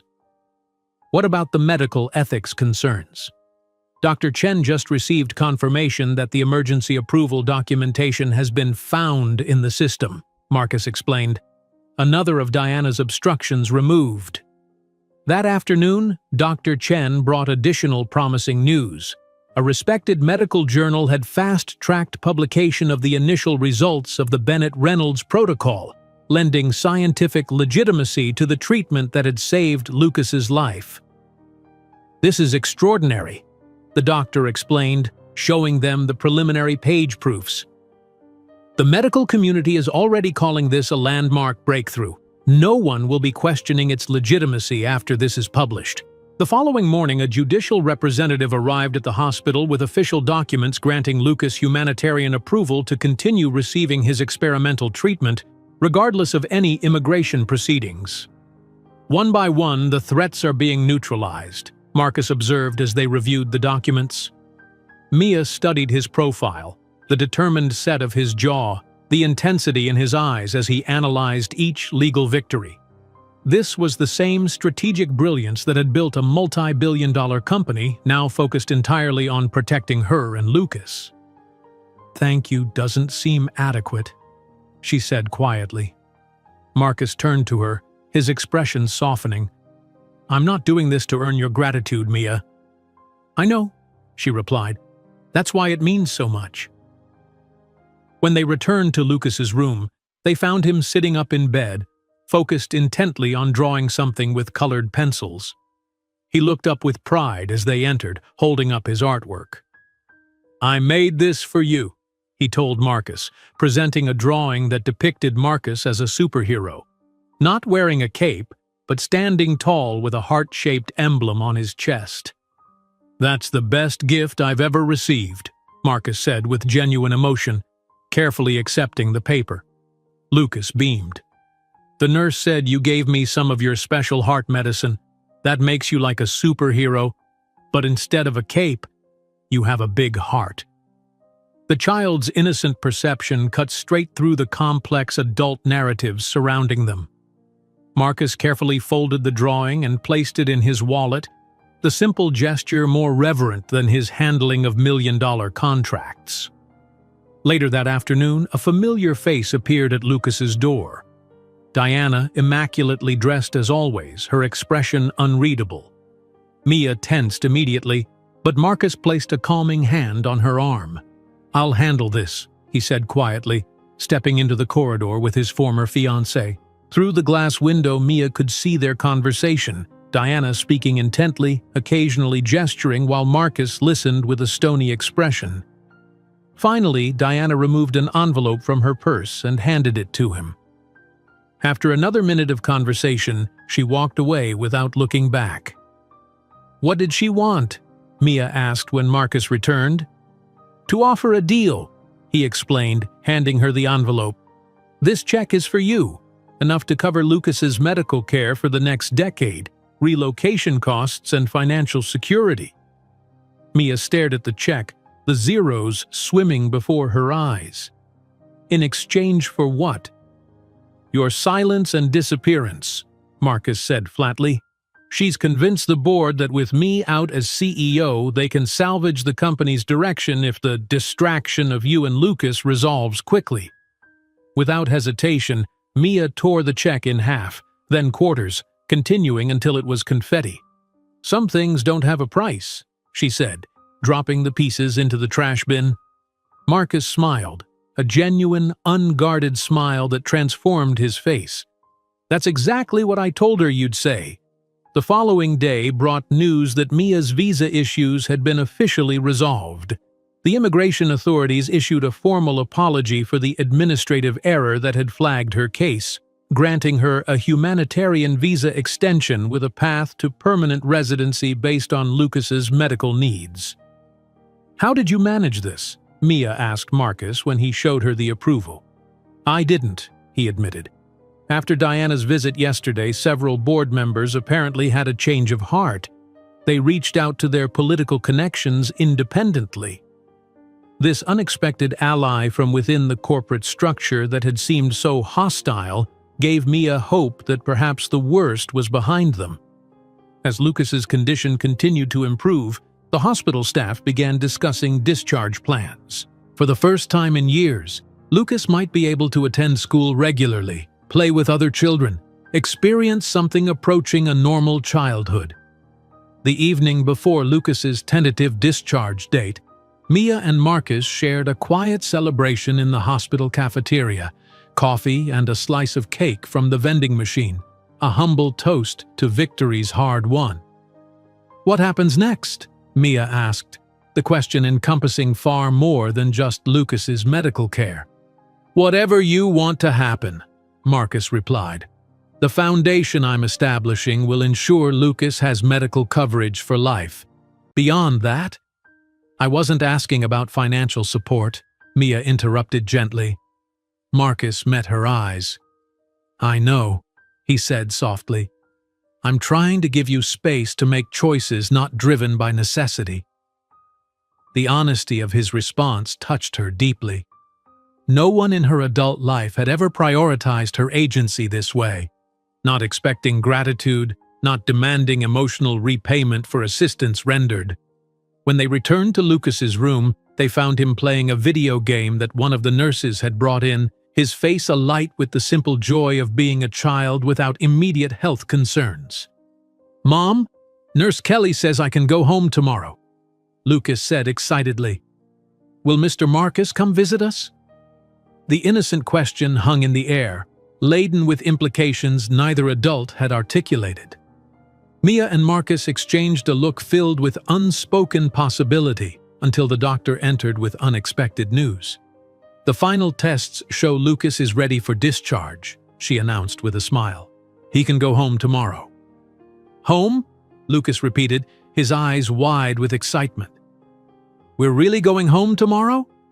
Dr. Chen nodded, checking the final notations on his chart. "Your recovery has been remarkable. You'll need regular checkups, of course, but there's no reason you can't continue healing in your own bed." The word home hung in the air between Mia and Marcus. Her tiny apartment with its leaking faucet and unreliable heating was hardly the ideal environment for Lucas's recovery. The thought of returning to that cramped space after the pristine hospital room created a knot of anxiety in Mia's stomach. "That's wonderful news," she managed, forcing enthusiasm into her voice for Lucas's benefit. After Dr. Chen left, Lucas turned to Marcus, his eyes shining. "Will you come see our apartment? Mom keeps all my rockets on a special shelf and I can show you my space books." Marcus glanced at Mia, clearly sensing her discomfort. "I'd love to, buddy, if your mom is okay with that." Later that evening, while Lucas slept, Mia stepped into the corridor where Marcus waited with 2 cups of hospital coffee. "You're worried about taking him back to your apartment," he said quietly. It wasn't a question. Mia nodded, accepting the coffee. "It's not exactly ideal for recovery. The elevator breaks down weekly, the heating is unreliable, and there's a mold problem I've been fighting with the landlord about for months." Marcus hesitated before making his suggestion. "My home has plenty of space, a full-time nurse on staff, proper air filtration systems, everything Lucas would need for optimal recovery." "Marcus," Mia began, her instinctive refusal rising to her lips. "Just as a temporary arrangement," he added quickly, "until you find somewhere more suitable, no strings attached." Mia studied his face, searching for any hint of condescension or expectation, but found only genuine concern. Still, the thought of accepting such an offer triggered all her deeply ingrained pride. "I need to think about it," she said finally. The next morning, Mia returned to her apartment for the first time in weeks. Opening the door, she was confronted with the stark reality of their living conditions. The water stain on the ceiling had grown, the radiator clanked ominously, and the space felt suffocatingly small after so much time in the hospital's spacious private room. She moved methodically through the apartment, gathering Lucas's favorite clothes and books, trying to imagine him recovering here. The third-floor walk-up would be challenging with his limited stamina. The shared bathroom down the hall would be a nightmare for maintaining sterile conditions for his follow-up care. When she returned to the hospital, decision made but pride still stinging, Lucas was sitting up in bed chatting animatedly with Marcus about space exploration. "Mom, Mr. Marcus says there might be a special telescope I could use when I'm stronger." Marcus looked up, his expression cautiously hopeful as he read her face. Mia took a deep breath. "Lucas, how would you feel about staying at Mr. Marcus's house while you recover? Just until you're stronger and we find a new apartment." Lucas's face lit up.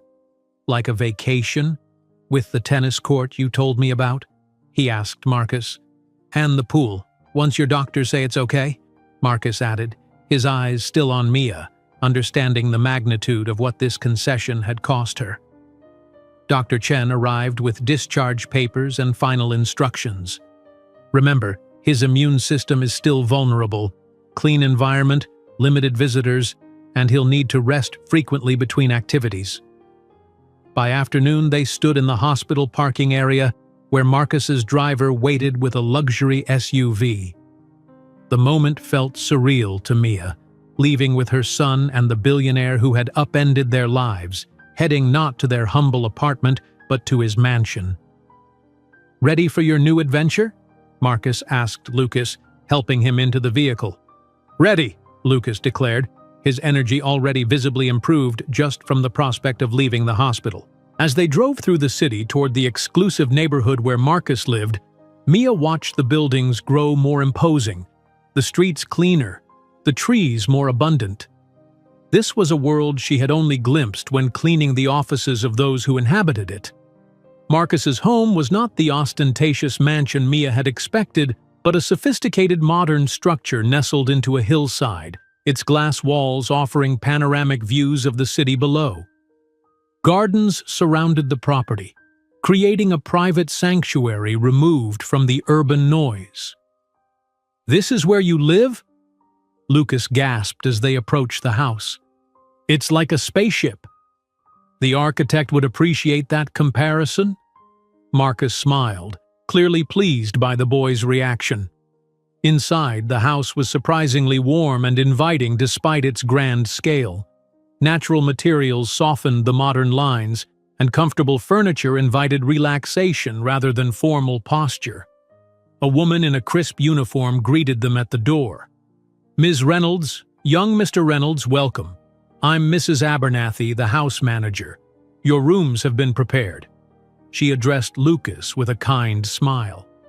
And I hear you're interested in astronomy. The telescope in the observation room is ready whenever you feel strong enough. Lucas's eyes widened at this confirmation of earlier promises. Can I see it now? Please, Mom? Let's get you settled first, Mia said, suddenly feeling very out of place amidst such luxury. Marcus sensed her discomfort. Mrs. Abernathy will show you to your rooms.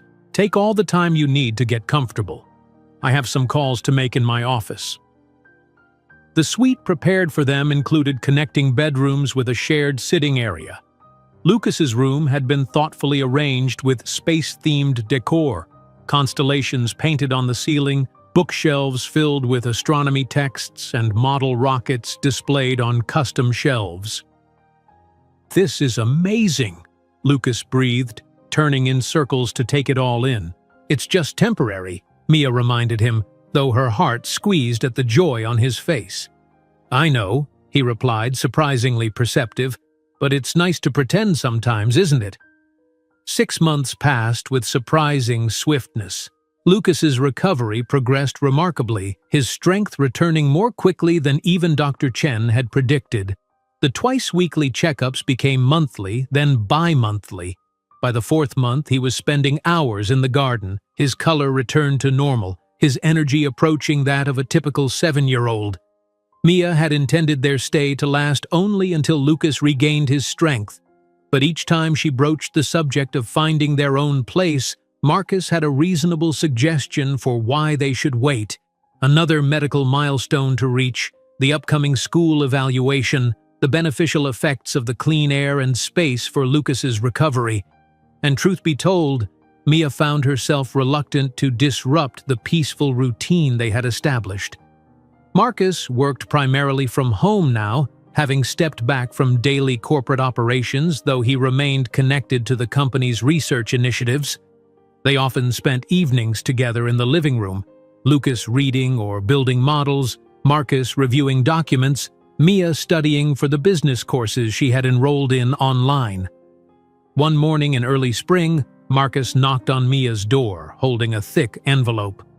"What's this?" she asked, taking it from him. "The incorporation documents for the Sophia Foundation," he explained. "I'd like you to review them." Inside were legal papers establishing a non-profit organization dedicated to supporting families with children suffering from rare heart conditions, providing both medical funding and practical support with housing, transportation, and caregiving. "This is wonderful," Mia said sincerely, scanning the mission statement. "It will help so many families." "I'm hoping you'll consider directing it," Marcus said quietly. Mia looked up in surprise. "Me? But I don't have any experience running an organization." "You have the most important qualification. You understand exactly what these families need because you've lived it," Marcus replied. "Plus, you're nearly finished with your business administration courses. The rest you can learn as you go with whatever support you need." The offer stunned her. Not charity or assistance, but a genuine professional opportunity that acknowledged her capabilities and experiences. For the first time since Carlos died, someone was seeing her potential rather than her circumstances. I'll need to think about it," she managed, though her heart was already racing with possibilities. 2 weeks later, Lucas attended his first day at a new school. Mia watched from the car as he walked confidently through the entrance, his medical alert bracelet hidden beneath his sleeve, looking like any other energetic child heading to class. "He seems ready," Marcus observed from the driver's seat. "More than ready," Mia agreed, blinking back unexpected tears. "He's been asking about school for months." As they drove away, Marcus broached the subject they'd been carefully avoiding. "Have you thought more about the foundation position?" "I have," Mia replied. "I'd like to accept, on one condition." "Name it." "Lucas and I need to find our own place," she said firmly. "We've imposed on your hospitality for too long." A flash of disappointment crossed Marcus's face before he carefully masked it. "Of course, if that's what you want." "It's what we need," Mia clarified. "I'm grateful for everything you've done, but I need to stand on my own 2 feet again, and Lucas needs a sense of permanency that isn't dependent on your generosity." Marcus nodded slowly. "I understand. I'll have some property listings sent over that would be convenient for both his school and the foundation offices." The week that followed brought a flurry of activity: property viewings, school meetings, and final preparations for the foundation's official launch. Through it all, Mia noticed Marcus growing increasingly distracted, often disappearing into his office for long phone calls. Finally, on the evening before they were scheduled to view what Mia considered the most promising apartment option, Diana made an unexpected appearance at the house. Lucas was at a supervised playdate, allowing the adults to speak freely. "I'm sorry to drop in unannounced," Diana said, her usual poise slightly fractured, "but I felt I should deliver this news in person." "What is it now, Diana?" Marcus asked wearily. "The board is moving to file a lawsuit claiming you violated confidentiality agreements by using proprietary research for the Sophia Foundation," she explained. "They're seeking an injunction to stop the launch." Mia gasped. "They can't do that. The research was his." "Technically, it belonged to the company," Diana replied, almost apologetically. "I'm not behind this, Marcus. I actually came to warn you. Some of the board members feel threatened by the Foundation's mission." After Diana left, the weight of this new threat hung heavy in the air. The Foundation launch was scheduled for the following week, with dozens of families already identified for initial support. "Can they really stop us?" Mia asked, pacing the living room. Marcus looked troubled but resolute. "They can try, but they won't succeed. The research direction was approved while I was CEO. The Foundation is using the results, not the proprietary methods." In the days that followed, Mia threw herself into preparations for the Foundation launch while Marcus worked with his legal team to counter the board's threats. The apartment viewing was postponed indefinitely as more pressing concerns took precedence. The evening before the Foundation launch, Mia found Marcus in his study staring at a framed photograph of Sophia.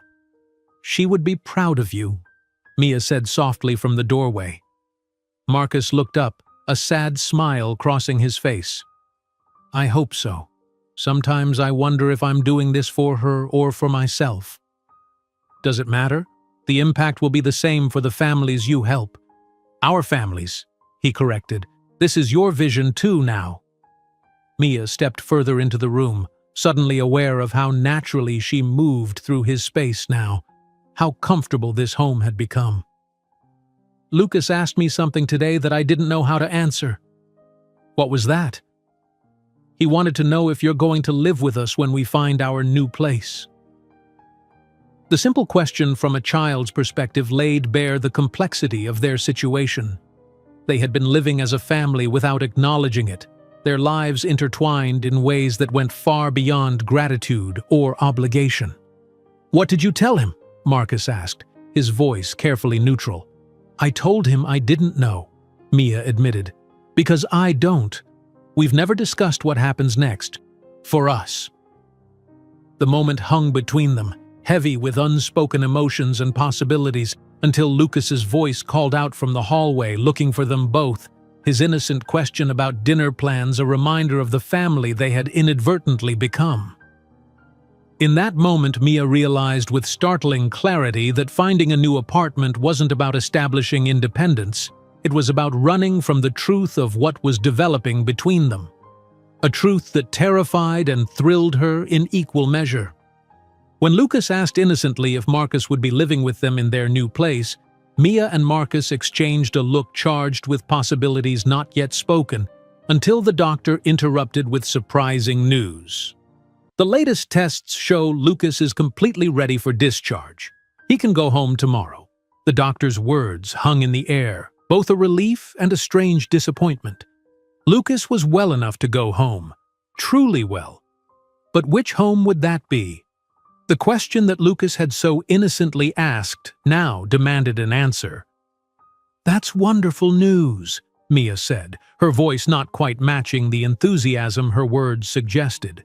She glanced at Marcus, trying to read his expression. "The best news," Marcus agreed, squeezing Lucas's shoulder gently. "We should celebrate." That night they ordered Lucas's favorite pizza and ate in the mansion's theater room while watching a documentary about space exploration. Lucas dozed off halfway through, his head resting against Marcus's arm, his breathing deep and even in a way that had seemed impossible just months before. "I can carry him to bed," Marcus offered softly. Mia nodded, watching as he lifted her son with gentle care. The same hands that had signed billion-dollar contracts now cradling Lucas as if he were made of precious glass. She followed them down the hallway, her heart constricting at the sight. Once Lucas was tucked in, they retreated to the kitchen where Marcus poured 2 glasses of wine. "To health," he toasted, his eyes meeting hers over the rim of his glass. "To healing," Mia amended, taking a sip. After a moment of comfortable silence, she gathered her courage. "We need to talk about what happens now." Before Marcus could respond, his phone rang with an urgent tone he couldn't ignore.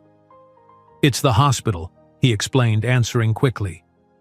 Mia watched his expression change from concern to confusion to alarm. "We'll be right there," he said finally, ending the call. "It's Lucas's latest blood work.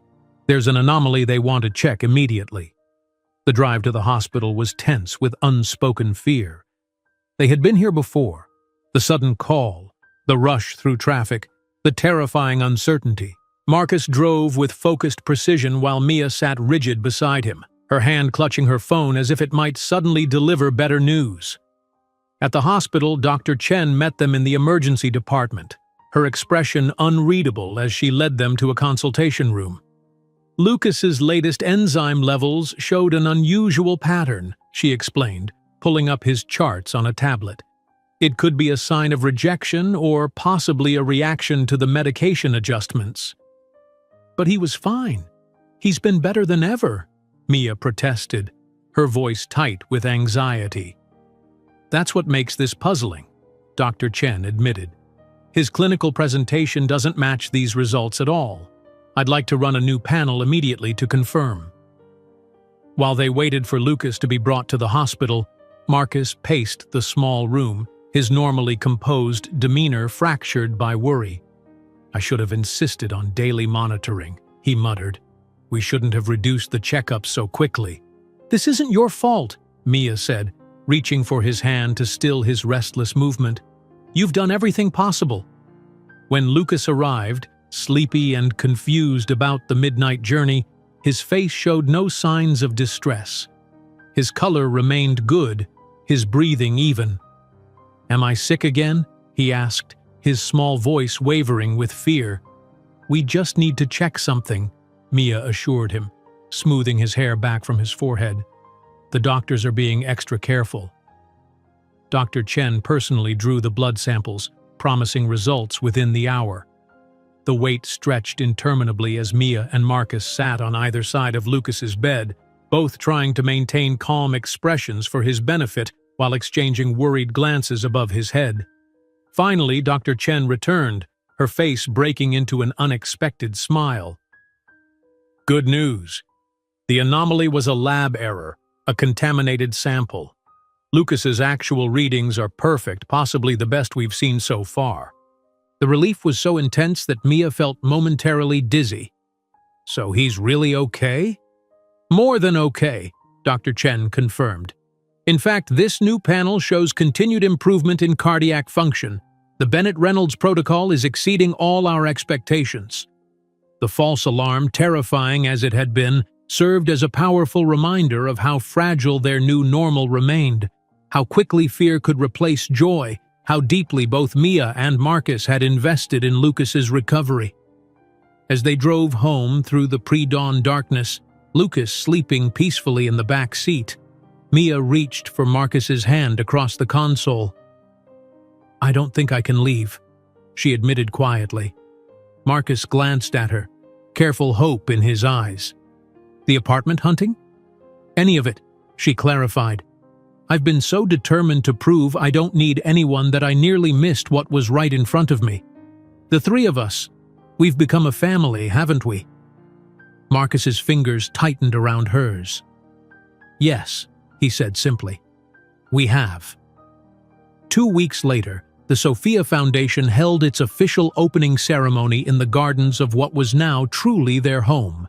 Dozens of families with children suffering from rare heart conditions gathered on the sunny lawn, hope replacing the familiar isolation in their eyes as Mia explained the Foundation's mission. "No family should face this journey alone," she told the crowd, her voice steady with newfound confidence. "Whether it's medical costs, housing assistance, or simply having someone who understands what you're going through, the Sophia Foundation will be there every step of the way." Marcus stood at the back of the gathering, watching with undisguised pride as Mia commanded the attention of donors, medical professionals, and families alike. The woman who had once cleaned floors at midnight now directed a multi-million-dollar foundation with the same determination and dignity she had brought to every aspect of her life. Lucas moved among the other children, showing off his rockets and science books, his medical alert bracelet now worn as a badge of honor rather than a mark of difference. "My heart got fixed with special medicine," he explained to a wide-eyed girl in a wheelchair. "Maybe yours can too." That evening, after the last guests had departed and Lucas had been tucked into bed, Marcus found Mia standing on the terrace overlooking the city lights. "Today was perfect," he said, joining her at the railing. "You were perfect." Mia smiled, leaning into his side. "It felt right. All of it." "I have something for you," Marcus said, reaching into his pocket. He withdrew a small box and a slightly squashed chocolate bar, the same brand she had offered him that first night in his office. "I saved this for emergencies," he explained with a small smile. Mia took the chocolate, tears pricking her eyes at the sentiment behind the gesture. "Do you still think you need it?" "Not anymore," Marcus replied, opening the box to reveal an elegant engagement ring, "because I found something much sweeter." The proposal, when it finally came, was not the grand gesture that tabloids might have expected from a billionaire, but something far more meaningful. A quiet promise between two people who had seen each other at their most vulnerable and chosen to build something stronger together. "Yes," Mia whispered, her hand trembling slightly as Marcus slipped the ring onto her finger. "1,000 times yes." 3 months later, they married in the garden of the Children's Hospital, with Lucas proudly serving as best man. The ceremony was simple but meaningful, attended by hospital staff who had become like family, the children from the foundation, and even a few board members who had eventually recognized the value of Marcus's vision. Diana arrived unexpectedly during the reception, her usual perfect appearance softened by what appeared to be genuine regret. "I owe you both an apology," she said, offering an envelope, "and this, a donation to the foundation. Substantial enough, I hope, to begin to make amends." The reconciliation was tentative but sincere, another wound healed in the journey that had begun with tears in a darkened office.